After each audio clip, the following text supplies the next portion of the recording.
Your life, my life, his life, her life, is a metaphor, an entry point to life itself. Life itself is not definable.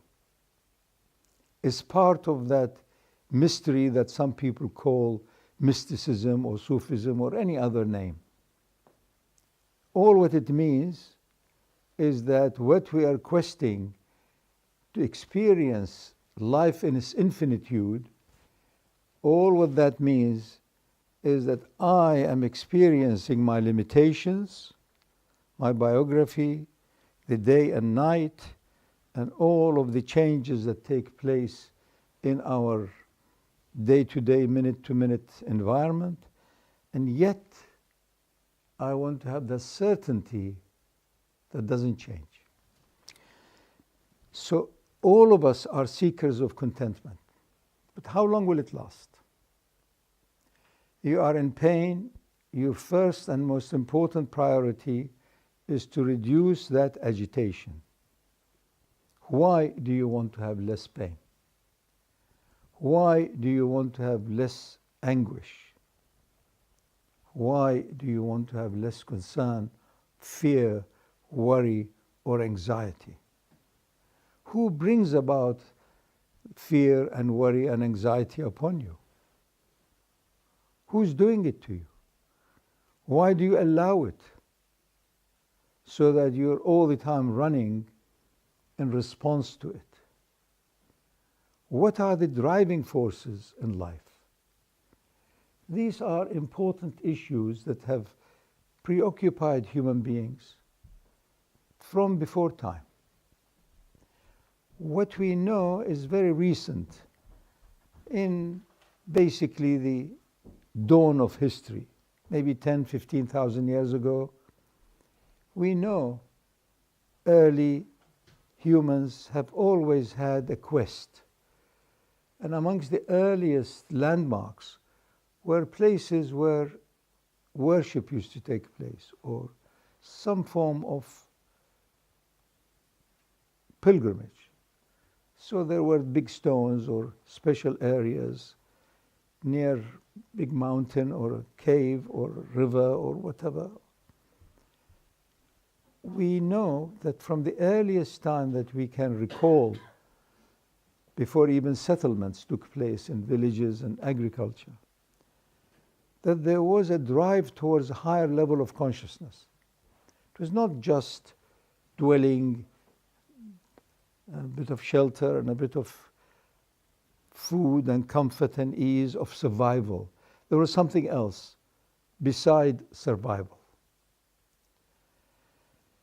You are in a place which is very interesting at this time and age we are living in this world, that there is a very strong civic and human consideration of the other.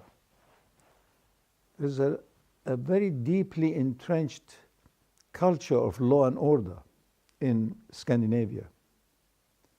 Then what? We have established as good a situation for human dwelling. But you know, as soon as you put it up, it needs maintenance, or you need maintenance. As soon as it's born, it's one day closer to death. And what is it that takes away from us all the time this most desirable state we call contentment? Who is it that is content in you? Who is it that is not content in you? We need a very basic sketch as to who are we. What are these dualities, the up and the down, and the good and the bad, and the hot and the cold, and the rough and the smooth, and. Contentment is the door, the entry point, the waiting room for the house of happiness. You have to enter that before, until you realize actually it's part of the home of happiness. And that's each one of us is driven for that. And ask anybody, what is the description of happiness. You find the majority will start with a list from the outer, physical, material, chemical, discernible, to the subtler. So they start saying, if only my knee doesn't hurt me so much. So it's avoidance of pain. If only my husband doesn't nag me so much, or something, or my boss, or whatever. If only the weather improves because I've been planting and it seems as though the season is coming to an end. If only, if only, if only. What is it you want? You want harmony in the movement of improvement towards a state that you have no needs. So the quest of contentment means you are knocking at doors, at entries, at windows that will take you to a zone that you have no anxieties to fulfill needs or wishes or desires. Is that possible? Has anybody experienced that tranquility of real contentment while still awake and active for any duration of time? As soon as you seem to be on that zone of ease, comfort, losing yourself, not being concerned too much about your mind and its impact and your local consciousness. Every one of us have a touch of consciousness, which we call life. And consciousness is a spectrum. It begins with a movement, with a vibration, and on and on and on until you find it appears as very simple life, the one cell or the bacteria, and then the complex one, much more programmed in a manner that is most intricate. The algorithms are incredibly complex, the frog, and then the horse, and then the human. So consciousness is a spectrum. With us as human beings, every one of us looks at the world outside, at the sun, at the others, at the sound, through the senses, your hearing, your seeing, your touch, your smell, 5 senses, which are already conditioned. Your senses, my senses, they are already conditioned consciousness. And yet we love to explore. What is traveling or investigating or studying or knowledge other than widening your sphere of consciousness? So you and I and he and she are all conditioned, limited consciousness, which is part of the spectrum of cosmic consciousness, divine consciousness, any other name you like to give it, pure consciousness, consciousness with no content, pure consciousness. We are limited consciousness, acknowledging its origin. It's very loyal, very honest. So it says, look, I am part of infinite consciousness. So if you want to be in balance, you need to have that reference all the time.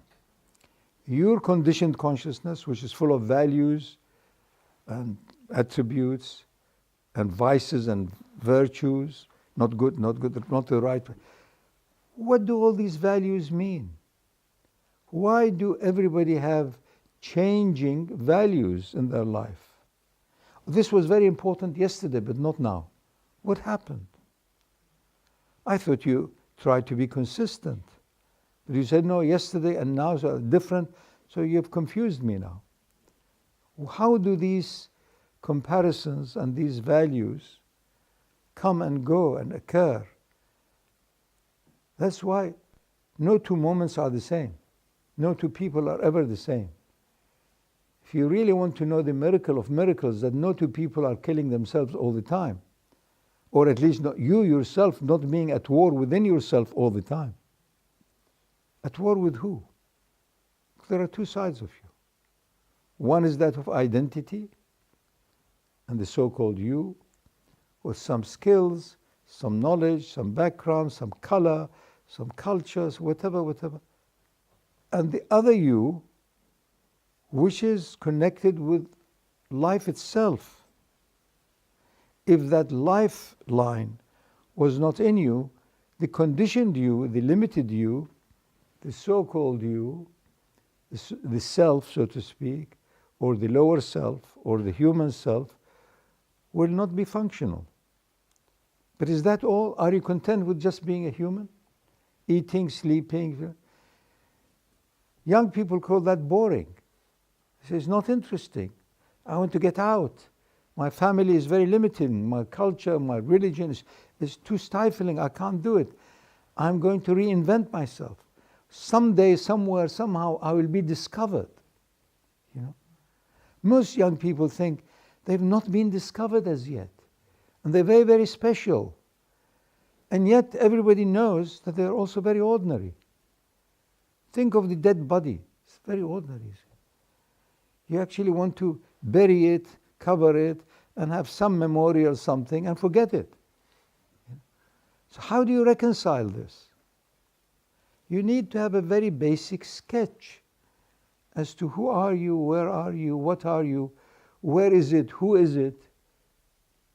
And so reconciling the local issue, the you, with the universal reality, the it. And they are not separate.